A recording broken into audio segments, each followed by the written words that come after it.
Assalamualaikum. Hai, bertemu lagi dengan Bunda Lina. Konten Bunda Lina kali ini tentang seri cerita rakyat Nusantara. Judulnya Malin Kundang. Mari kita saksikan. Pada zaman dahulu kala, di daerah Padang, Sumatera Barat, tepatnya di perkampungan Air Manis, ada seorang janda perempuan bernama Mande Rubaya yang hidup bersama anaknya yang bernama Malin Kundang. Ayahnya telah lama meninggal ketika dia masih kecil. Mande Rubaya berdagang kue keliling kampung untuk memenuhi kebutuhan sehari-hari. Setiap berdagang kue, Malin Kundang selalu ikut Mande Rubaya. Orang-orang tua di perkampungan pantai Air Manis mengenal Malin Kundang sebagai anak yang ringan tangan. Malin Kundang juga dikenal teman-temannya sebagai anak yang baik hati. Dia suka menolong teman-temannya yang memerlukan bantuan. Tak terasa, waktu terus berlalu.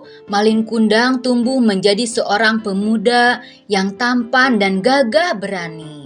Sedangkan ibunya semakin tua tak berdaya. Dengan menangkap ikan di laut, Malin Kundang memenuhi kebutuhan dirinya dan ibunya.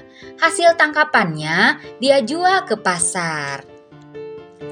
Suatu hari yang cerah, Malin Kundang melihat sebuah kapal besar yang merapat di pantai Air Manis. Ada keinginan di dalam hatinya untuk pergi merantau.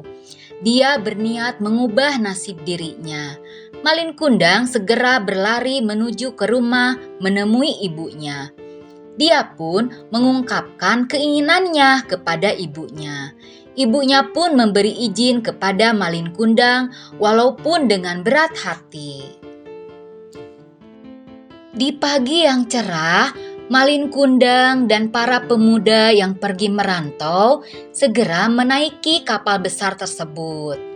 Dengan berlinang air mata, Mande Rubaya dan orang tua yang lainnya melepas kepergian anaknya. Dia sudah sering melihat orang-orang tua yang ikut melepas kepergian anak laki-lakinya untuk pergi merantau ke negeri seberang untuk mengubah nasib dirinya dan keluarganya. Mande Rubaya selalu pergi ke pantai setiap pagi dan sore hari. Dia melihat ke laut, dadanya selalu berdebar-debar apabila ada ombak besar. Dia mengangkat tangannya dan berdoa kepada Allah, semoga tidak terjadi sesuatu apapun yang membahayakan anaknya. Apabila ada setiap kapal yang merapat di pantai Air Manis, Mande Rubaya selalu menanyakan kabar tentang anaknya. Tetapi semua awak kapal dan nakhoda tidak mengetahui kabar Malin Kundang. Akhirnya, harapan Mande Rubaya ingin bertemu dengan anaknya terkabul. Pada suatu hari yang cerah, ada sebuah kapal besar dan megah yang merapat di pantai Air Manis. Mande Rubaya dan orang-orang kampung berkumpul menyambut kedatangan kapal itu. Mereka mengira pemilik kapal itu adalah seorang bangsawan yang kaya raya. Sepasang muda-mudi sangat senang atas penyambutan masyarakat setempat. Mande Rubaya yakin bahwa lelaki muda tampan itu adalah anak kesayangannya, yaitu Malin Kundang. Malin Kundang sangat kaget karena seorang wanita tua renta memeluk dirinya dan mengaku sebagai ibunya. Tiba-tiba istri Malin Kundang meludahi wajah wanita tua itu yang memeluk suaminya. Malin Kundang mendorong ibunya hingga terguling ke pasir karena malu dengan istrinya. Mande Rubaya berusaha memeluk kaki Malin Kundang anaknya. Tetapi rasa malu kepada istrinya telah menghinggapi diri Malin Kundang. Dia begitu tega menendang wanita tua itu dengan kakinya.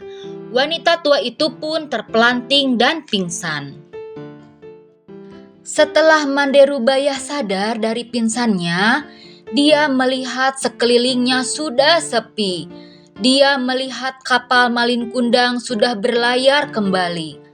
Hatinya sakit atas perbuatan anaknya.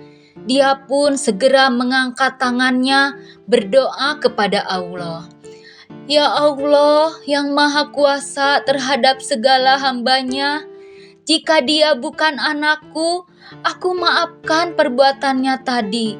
Tapi jika memang dia anakku Malin Kundang, aku mohon keadilan-Mu ya Robbi. Allah mendengar dan mengabulkan doa Ibunda Malin Kundang. Tiba-tiba cuaca alam berubah, yang tadinya cerah mendadak berubah menjadi gelap gulita. Hujan pun tiba-tiba turun dengan lebatnya. Ada sebuah ombak besar menghantam kapal Malin Kundang. Tidak hanya itu, petir pun menyambar kapal Malin Kundang, dan kapal itu pun hancur terpecah belah menjadi berkeping-keping. Esok harinya, cuaca terlihat cerah, matahari memancarkan sinarnya. Burung-burung berkicau gembira menyambut pagi yang indah. Badai laut yang semalam terjadi pun telah reda. Terlihat kepingan kapal yang telah berubah menjadi batu di sebuah kaki bukit Gunung Padang. Itulah kapal Malin Kundang.